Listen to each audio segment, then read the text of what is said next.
সবার প্রথমে এই ভিডিওটা দেখুন।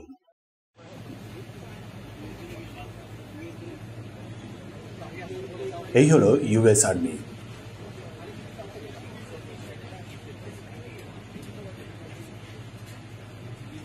বাংলাদেশ আর্মি,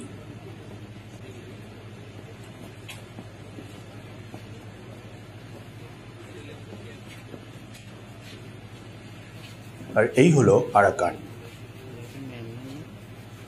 ভিডিওটা বলা হচ্ছে বাংলাদেশের কক্সবাজারের একটা জয়েন্ট এক্সারসাইজ চলছে, প্লাস ট্রেনিং দেওয়া হচ্ছে বাংলাদেশের ফায়ার সার্ভিস পার্সোনালদের। এই হলো আরো একটা ভিডিও।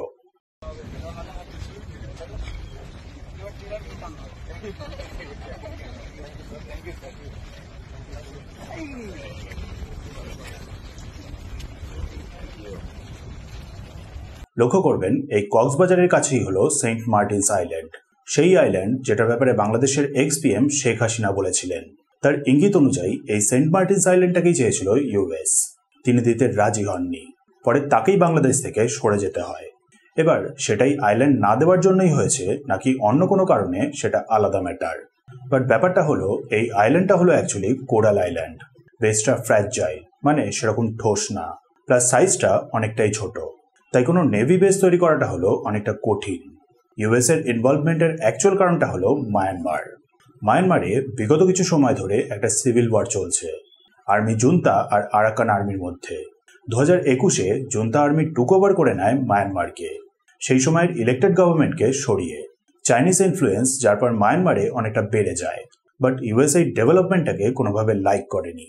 পরে মায়ানমারের রাখাইন স্টেট থেকে রুখে দাঁড়ায় আরাকান আর্মি। আরাকান আর্মির উদ্দেশ্য হলো রাখাইন স্টেটকে মোটামুটি একটা অটোনোমাস রিজন বানানো। রাখাইন মানে আরাকান পিপলদের মিলিটারি জুন্তার হাত থেকে ফ্রিডম দেওয়া। ইউএস এই রাখাইন স্টেটেই এড পাঠানোর জন্য চেষ্টা করছে। সিভিল ওয়ার চলার কারণে রাখাইন স্টেটে দুর্ভিক্ষ লাগার সম্ভাবনা আছে।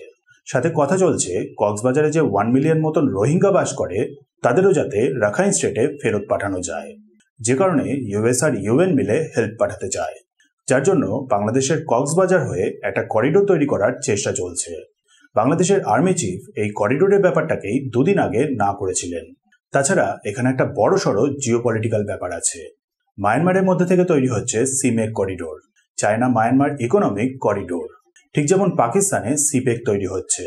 প্রজেক্টগুলোর কারণ হলো নর্মালি চীনকে অন্যান্য দেশের সাথে ট্রেড করতে হলে সাউথ চায়না সি হয়ে ঘুরে মালাক্কা স্ট্রেট হয়ে ইন্ডিয়ান ওশান পার করে দেন তারপর মিডল ইস্ট বা ইউরোপে পৌঁছাতে হয়।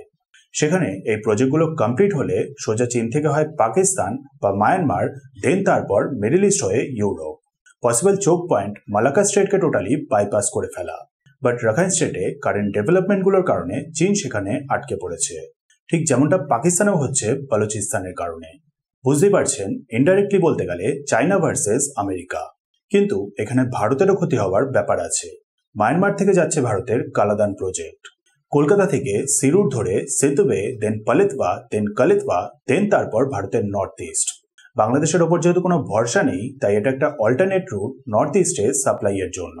কারেন্ট সিচুয়েশনের জন্য চীনের যেমন প্রবলেম হবে তেমন ভারতেরও প্রবলেম হবে। প্লাস এর ফলে ইউএস আবার নজর রাখার সুযোগ পাবে বে অফ বেঙ্গলে থাকা ইন্ডিয়ান নেভির অ্যাসেটগুলোর ওপরে। তাছাড়া এটাও ভোলা উচিত না, অলরেডি ইউএস ইন্ডিয়ান ওশানে পুরো মাঝ বরাবর বসে আছে ডিয়েগো গার্সিয়াতে।